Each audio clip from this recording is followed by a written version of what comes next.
Good day or evening, dear participants. In this sixth lecture of Module 1, we are going to focus on the processes of implementation. My name is Arnold. I am the facilitator of this lecture, assisting Mr. Maurice Nkusi. This lecture is powered by Microsoft Copilot. Take note that this lecture and the following other 4 were designed from UNESCO IBE Curriculum Resource Pack, CRP, 2023. Let us first introduce this lecture. Curriculum implementation should be understood from both the macro and micro perspectives. In the education delivery arena, national macro implementation can be distinguished from local micro implementation, in part by the differences in the institutional setting of national and local settings. For instance, national educational policy takes place in a loosely coupled setting in which many actors interact to determine who gets what, when, and how. In this setup, the curriculum policy passes through and is transmitted by successive levels of implementing organizations. The net result is that the effective power to determine an educational policy's outcome rests with local deliverers, in this case, NUST. Within faculties, the process of micro-implementation consists of mutual adaptation between different campuses, main and the satellite campuses. Note also that systems of implementation are the same, even though they may differ according to the needs of a specific satellite campus. In some cases, once a curriculum has been designed, or once a curriculum policy has been agreed upon, it goes straight to the implementation stage at the faculty level. In other cases, the curriculum design stage is followed by a piloting stage to establish whether what has been planned is appropriate or not. This is normally followed by adjustments based on input from pilot department and/or programs participants. Models of curriculum implementation. Take note that several models have been advanced to structure and guide curriculum implementation processes. In this module, only 4 have been selected for illustrative purposes. This does not prevent a participant who is interested in studying other models from doing so. Originated by Rensis Likert and Chris Argyris, the systemic model explains curriculum implementation processes in terms of the systemic organization of interconnected actions of people and groups. The model of Fuller developed in 1969, named the Concerns-Based Adoption Model, CBAM, analyses teachers' developmental concerns regarding an innovation and how, in the process of curriculum implementation, teachers respond to their respective concerns. Neil Gross's Organizational Resistance to Change ORC model underlines strategies for overcoming implementers' resistance to curriculum change. Fullen's Educational Change model emphasizes the interaction of 4 groups of factors and their influence on educational change. These models provide teacher educators and teachers with a holistic understanding of the implementation processes by connecting mutually interacting variables. Analyzing the various models can equip participants with an intelligible stock of knowledge, insights, and appreciations, which enable them to develop theories of action and working implementation strategies relevant to different contexts. Systems model. The systems model is an approach to curriculum implementation that views the process as a complex system of interrelated components. The components include the intended curriculum, the implemented curriculum, the attained curriculum, the assessed curriculum, and the supported curriculum.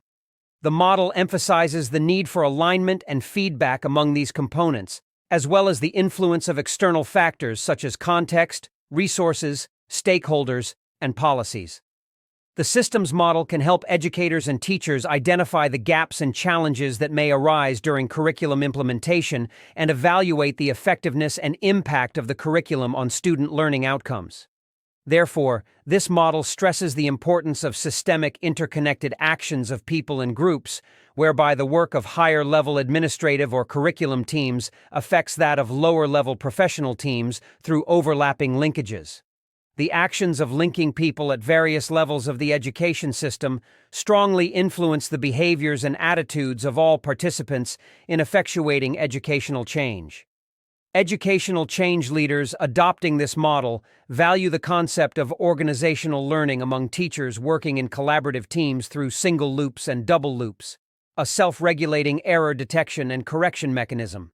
The activity for this model helps participants to gain a deeper and more comprehensive understanding of the roles of multi-level and organizational linkages, organizational learning, sound leadership, as well as implementation support to teachers as drivers of successful curriculum implementation. Concerns-Based Adoption Model, CBM. The Concerns-Based Adoption Model, CBM, is a framework for understanding how teachers experience and cope with curriculum change. It assumes that teachers have different levels of concern and use different types of behaviors when they implement a new curriculum. The CBM identifies 7 stages of concern. 1. Awareness. 2. Informational. 3. Personal. 4. Management. 5. Consequence. 6. Collaboration. And 7. Refocusing. These 7 stages of concern can be described as follows. 1. Awareness. At this stage, teachers have little or no knowledge about the new curriculum. They may be unaware of the need for change or the benefits of the new curriculum. They may also feel anxious or indifferent about the innovation. 2. Informational. At this stage, teachers want to learn more about the new curriculum. They seek factual information about its nature, purpose, and requirements. They may also compare it with their current practices and beliefs. They may have questions or doubts about the feasibility or suitability of the new curriculum. 3. Personal. At this stage, teachers focus on how the new curriculum will affect them personally. They may have concerns about their ability to implement it, their role and status as teachers, their commitment and motivation, and their potential gains or losses. They may also wonder how the change will affect their students, colleagues, and school environment. 4. Management. At this stage, teachers concentrate on the practical aspects of implementing the new curriculum. They may have concerns about the availability and adequacy of resources, time, training, and support. They may also face challenges in organizing, coordinating, and adjusting their teaching activities and routines. 5. Consequence. At this stage, teachers evaluate the impact of the new curriculum on their students' learning outcomes and behaviors. They may have concerns about the effectiveness, efficiency, and appropriateness of the new curriculum. They may also seek feedback and evidence to monitor and improve their instruction and student performance. 6th, collaboration. At this stage, teachers cooperate with other teachers and stakeholders to share experiences, ideas, and resources related to the new curriculum. They may have concerns about the level and quality of communication, cooperation, and coordination among different parties. They may also seek opportunities for professional development and networking. 7. Refocusing. At this stage, teachers explore ways to enhance and extend the use of the new curriculum. They may have concerns about the relevance, sustainability, and scalability of the new curriculum.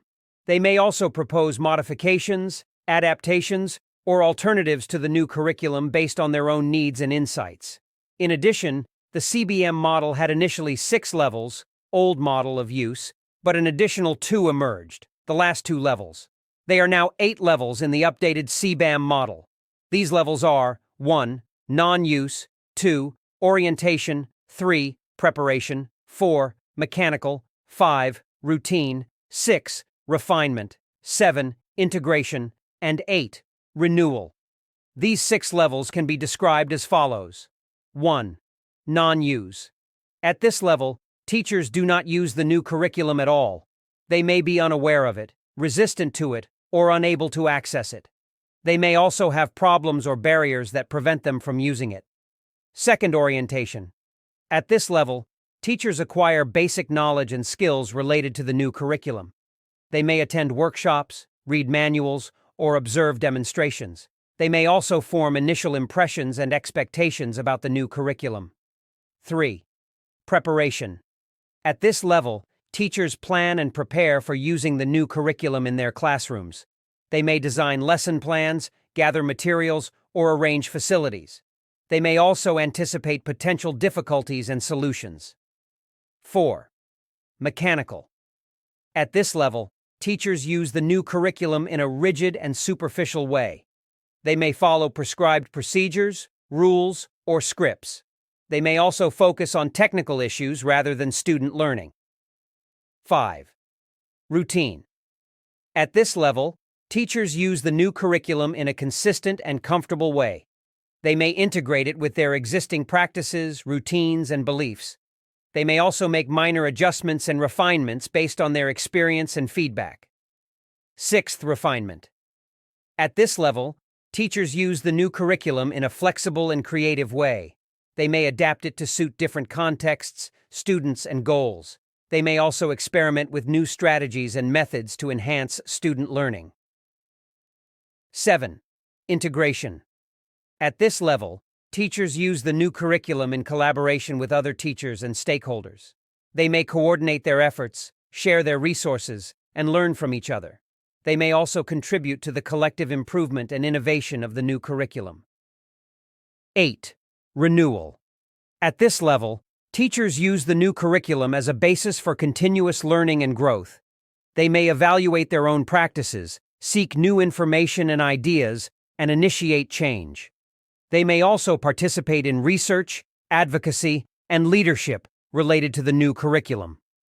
The CBAM can help curriculum developers and leaders assess the needs and progress of teachers and provide appropriate support and feedback. Therefore, in the CBAM, teachers undergo affective and cognitive developmental growth as they learn about implementing a curriculum innovation in distinct stages of concern and levels of use of the innovation. Broadly speaking, teachers evolve from stages of concern about the self to those centered on how to carry out implementation tasks to concerns about the impact of the innovation on their students.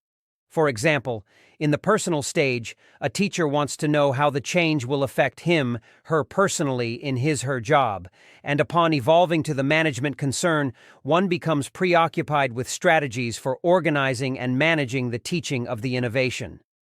In the consequent stage, a teacher focuses on the impact of the innovation on his or her students. School leaders adopting CBAM assist teachers to progress through the developmental stages through providing continued teacher professional development programs where educators and teachers learn and work collaboratively. Let us reflect. We discussed two models. 1. The systems model, and 2. The CBAM model. Reflection 1. Read the case study named Timor-Leste, Systemic Approaches to Supporting Teachers' Skills, located on pages 27 to 29, Teacher Professional Development Case Studies, K-12, TVET, and Tertiary Education, adb.org. After reading, reflect on the following questions. 1. At the governmental level, what kind of assistance was offered towards the implementation of the new national curriculum? 2. In what ways was the work of teachers in this innovation affected by that of higher-level administrators?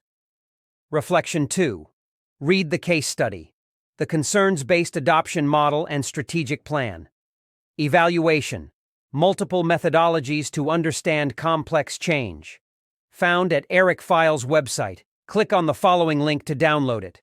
Microsoft Word-4.docx-ed.gov. After reading the article, reflect on the following questions. 1. At what stages of concern had the majority of teachers in this case study reached? 2.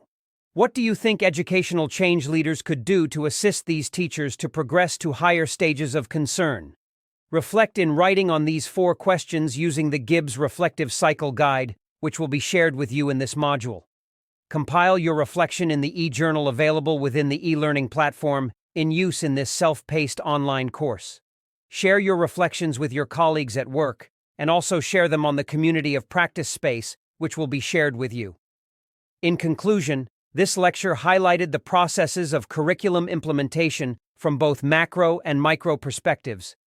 We have also explored 2 models of curriculum implementation, the systems model and the CBAM model.